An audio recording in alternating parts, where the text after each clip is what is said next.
Hello friends, ഇന്ന് വന്നിരിക്കുന്ന ഗംഭീരമായൊരു അപ്ഡേറ്റാണ്. നമ്മുടെ മലയാള സിനിമ ഇല്ലെങ്കിൽ ഇന്ത്യൻ സിനിമേനെ ഏറ്റവും കൂടുതൽ കാത്തിരിക്കുന്ന ഒരു സിനിമ അപ്ഡേറ്റാണ്.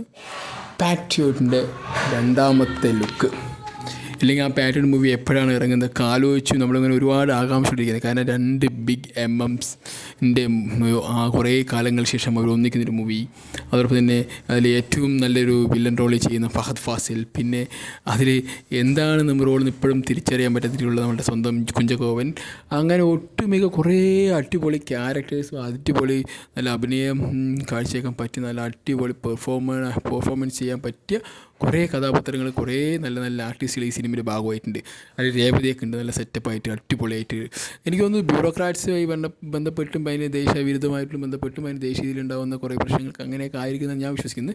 അതിൻ്റെ ടീച്ചറും ട്രെയിലെല്ലാം കണ്ടപ്പോൾ എനിക്ക് തോന്നി അങ്ങനെയൊക്കെയാണ്. പക്ഷേ എന്തായാലും ഈ ഒരു സെക്കൻഡ് പോസ്റ്റ് ഇന്ന് 5 മണിക്കാണ് വരാൻ പോകുന്നത്. പൊളിക്കൂല്ലേ? പൊളിച്ചടുക്കും. കാരണം എങ്ങനെയായിരിക്കും മോഹൻലാലും മമ്മൂട്ടിയും എന്ന നമ്മുടെ മലയാളത്തിൻ്റെ നെടുന്തൂണുകളെ പ്രസൻറ്റ് ചെയ്യുന്ന സെക്കൻഡ് പോസ്റ്ററിലും കൂടി നമുക്ക് അറിയണം. കാരണം രണ്ടുപേർക്കും തുല്യമായ രീതിയിൽ ആരാധകരുണ്ട് അല്ലേ? ഒരാൾ ഇവിടെ നാഷണൽ ലെവലിൽ എങ്ങനെയാണ്, ഒരാൾ മറ്റുള്ള ഇൻ്റർനാഷണലായി. മമ്മൂട്ടിയൊക്കെ അപ്പോൾ ഇൻ്റർനാഷണൽ ഒരു അസറ്റായി മാറിക്കൊണ്ടിരിക്കുകയാണ്. അപ്പോൾ അതുകൊണ്ട് തന്നെ ഇനി ഒരിക്കലും അവരെ പ്രീതിപ്പെടുത്തുക എന്ന് പറഞ്ഞാൽ ഭയങ്കരമായിട്ടുള്ളൊരു പ്രശ്നമാണ്. കാരണം രണ്ട് ഫാൻസും പറഞ്ഞാൽ ഒരു കണക്കിനും എന്താ പറയുക, മമ്മൂട്ടിയുടെ ഫാൻസ് എന്ന് പറഞ്ഞാൽ ഒരു മെച്യൂർഡ് ഫാൻസാണെന്ന് എനിക്ക് തോന്നിയിട്ടുണ്ട്. പക്ഷേ മോഹൻലാലിൻ്റെ വരുമ്പോൾ അതും മെച്യൂർഡ് തന്നെയാണ്. പക്ഷേ ചില സമയത്ത് കുട്ടികളെ കൂടി ചേർന്നിട്ട് ഇവരൊക്കെ പറഞ്ഞ് നടക്കുന്നുണ്ട് മോഹൻലാൽ അതാണ് ഇതായിട്ട്. അതൊരു കുറച്ച് മെച്യൂരിറ്റി കമ്മിയുള്ള ഫാൻസായിട്ട് വരുന്നത്. പക്ഷേ എന്നിരുന്നാലും കുഴപ്പമില്ല. പക്ഷേ നമ്മുടെ അവരെന്തെങ്കിലും ആയിട്ട് ഫാൻസ് എന്ത് കാട്ടിലും നമുക്ക് നമ്മുടെ മോഹൻലാലും മമ്മൂട്ടിയൊക്കെ ഒന്നിച്ച് വരുന്ന ആ ഒരു സീനൊക്കെ കാണാനുള്ളൊരു കൊതി എന്താ പറയുക, നിങ്ങളെപ്പോലത്തെ എനിക്കുണ്ട്. നല്ല രസമല്ലേ ഈ രണ്ട് പുലികൾ വന്നിങ്ങനെ നിൽക്കുന്നത് നമുക്ക് ആ ഒരു സ്ക്രീനിൽ കാണുന്നത്? വാ, ആ മറ്റേ 2020 എന്തുമാതിരി രസമായിരുന്നു അല്ലേ? അത് ഭയങ്കര ക്യൂട്ടായിരുന്നു ശരിക്കും പറഞ്ഞാൽ, നല്ല രസമായിരുന്നു.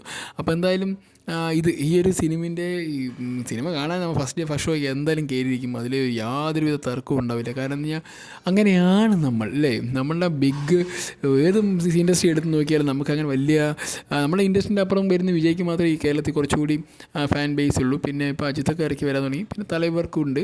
എന്നിരുന്നാലും നമ്മളുടെ സ്വന്തം പ്രൊഡക്റ്റ് ഇല്ലെങ്കിൽ നമ്മുടെ സ്വന്തം നാട്ടിലുള്ള ആളുകളുടെ സിനിമകൾ ഇതുപോലെ വരുമ്പോൾ നമുക്ക് ഭയങ്കര രസമാണ്. ഇപ്പോൾ തമിഴിലും അതുപോലെ രജനീകാന്തും കമൽഹാസനൊക്കെ ഉള്ളൊരു സിനിമ അനൗൺസ് ചെയ്തിട്ടുണ്ടായിരുന്നു. അപ്പോൾ അതുപോലെ നമ്മുടെ കയ്യിൽ അങ്ങനെയില്ല. നമ്മൾ ഓൾറെഡി അനൗൺസ് ചെയ്ത് ഓൾറെഡി പെർഫോമൻസ് ഓറിയൻറ്റേറ്റുള്ള നായകന്മാരിട്ട് പടം ഷൂട്ടിങ് കഴിഞ്ഞപ്പോൾ അതിൻ്റെ പോസ്റ്റ് പ്രൊഡക്ഷനൊക്കെ നടന്നുകൊണ്ടിരിക്കുകയാണ്.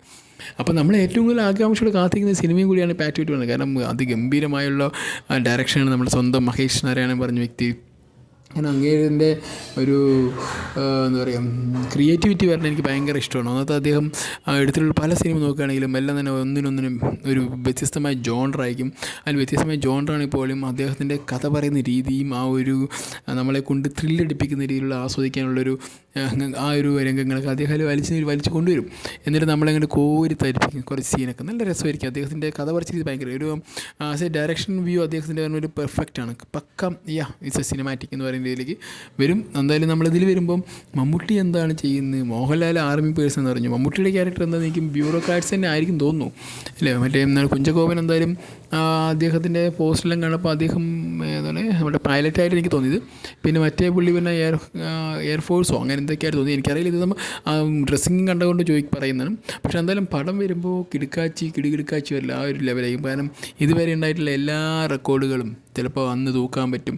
കാരണം മോഹൻലാൽ ഫാൻസും മമ്മൂട്ടി ഫാൻസൊക്കെ ഒന്നിനൊന്നിനെ ഇവിടെ എന്താ പറയുക തിയേറ്ററുകൾ കയറി ഇറങ്ങുന്നുള്ള കാര്യത്തിൽ യാതൊരു സംശയമില്ല. കാരണം അടിപൊളി സിനിമയാവുന്നുള്ള കാര്യത്തിൽ ട്രെയിലറും ടീസറും കണ്ടപ്പോൾ തന്നെ എനിക്ക് ഫീലായി. എന്തായാലും ഇനി വരുന്ന ഒരു എന്താ പറയുക ഒരു അപ്ഡേറ്റ് പറയുന്നത് സെക്കൻഡ് ലുക്ക് എന്ന് പറയുന്നത് എങ്ങനെയായിരിക്കും എന്നുള്ള ആകാംക്ഷ നിങ്ങളെപ്പോലെ എനിക്കുമുണ്ട്. കാരണം ഈ രണ്ട് വ്യക്തികളെ പ്രസൻറ്റ് ചെയ്യണമല്ലോ, അതെങ്ങനെ പ്രസൻറ്റ് ചെയ്യും, മലയാളത്തിൻ്റെ സ്വന്തം ബിഗ് എംഎംസിനെ അല്ലേ എങ്ങനെയാണ് പ്രസൻറ്റ് ചെയ്യുന്നതൊക്കെ എനിക്ക് ഭയങ്കര ഇഷ്ടം. ചിലപ്പോൾ ഇനി വേറെ വല്ല വില്ലനെ കാണിക്കാനായിട്ടോ ഇനി വരുന്നത്. കാരണം ചിലപ്പോൾ ഫഹദ് ഫാസിന് മാത്രമായിട്ട് ഒരു വില്ലനിസത്തിൻ്റെ റോള് കാണിക്കാനാണ് വരുന്നത്. അങ്ങനെ ഒരു ക്യൂരിയോസിറ്റിയും ഇല്ലാകില്ല. കാരണം അങ്ങനെ വരാനുള്ള സാധ്യത കുറേ ഉണ്ട്. അപ്പോൾ എന്തായാലും ഈ സിനിമയുടെ ഇനി വരുന്ന അപ്ഡേറ്റുകളൊക്കെ ആകാംക്ഷയോടെ കാത്തിരിക്കും. നിങ്ങളെപ്പോലെ തന്നെ ഞാൻ കാത്തിരിക്കുകയാണ്. അതായത് ഈ സിനിമേൻ്റെ ഒരു സെക്കൻഡ് പോസ്റ്റ് പറ്റേ നമ്മളൊന്ന് ത്രില്ലടിപ്പിച്ചിരിക്കാം. ഈ ഒരു ഹോളിയൊക്കെ അല്ലേ വരാൻ പോകുന്നത്, ഒരു ഫെസ്റ്റിവൽ സമയമൊക്കെ അല്ലേ, ഒരു ചെറിയൊരു ത്രില്ലൊക്കെ നമുക്ക് അടിക്കാം. അതിനുള്ള ഒരു വകുപ്പൊക്കെ ചിലപ്പോൾ നമ്മുടെ സ്വന്തം മഹേഷ് നാരായണൻ നമുക്ക് തരാതിരിക്കില്ലെന്ന് ഞാൻ വിശ്വസിക്കുന്നു. എന്തായാലും തരട്ടെ. എന്തായാലും നിങ്ങളെപ്പോലെ ഞാനും ആകാംക്ഷയോടെ കാത്തിരിക്കുകയാണ്. സംഭവം ഈ കിടുകിടുക്കാച്ചി പടങ്ങൾ രണ്ടുപേരും കൂടി കുറേ കാലങ്ങൾക്ക് ശേഷം വരുന്ന പടമാണ്. അപ്പോൾ എന്തായാലും ഒന്ന് കാണാം. ഈ പൂരം വെടിക്കെട്ടൊക്കെ നമുക്ക് ഒന്നിച്ച് ഇരുന്ന് തിയേറ്ററിൽ കാണാം. Okay, bye guys.